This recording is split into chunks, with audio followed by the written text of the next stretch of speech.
So when it erupted, you said 12,000, 12 kilometers, which is 12,000 meters up. But as it advanced, from say Red Sea and then onto Oman, Yemen, Arabian Sea, then entered the Indian airspace. By then, scientists were telling me that it had reached high up there, 25,000 to 40,000 meters, which is the upper stratosphere, and that's why they are playing down the risks of ash fall. But then you never know. The wind might take a different turn. But as I am told, the Met Department, the Indian Met Department, and other agencies who are looking at the sat images, they're telling me that it's now all set to enter China in about half an hour now. If nothing changes, that is the course. Okay, but if it is higher, then scientists say there is less risk. So yes, less risk of it falling. To be clear. So already it's so high that you will not. It's traveling. Let's not forget that it's not stalled. Had it stalled, then the thing is it might come down. It has not stalled.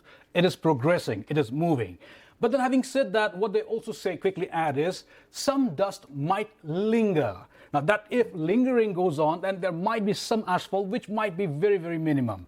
The majority of that ash plume is indeed advancing, and therefore there's a very less chance of that ashfall. But precautions being taken around a number of flights, as we mentioned. There is concern, though, over what happens if this ash reaches the Himalayas. Tell us what those concerns are. So you see, the projection was, as I said, 25,000 to 40,000 meters, and therefore for lowland India, the plains lands, it was okay.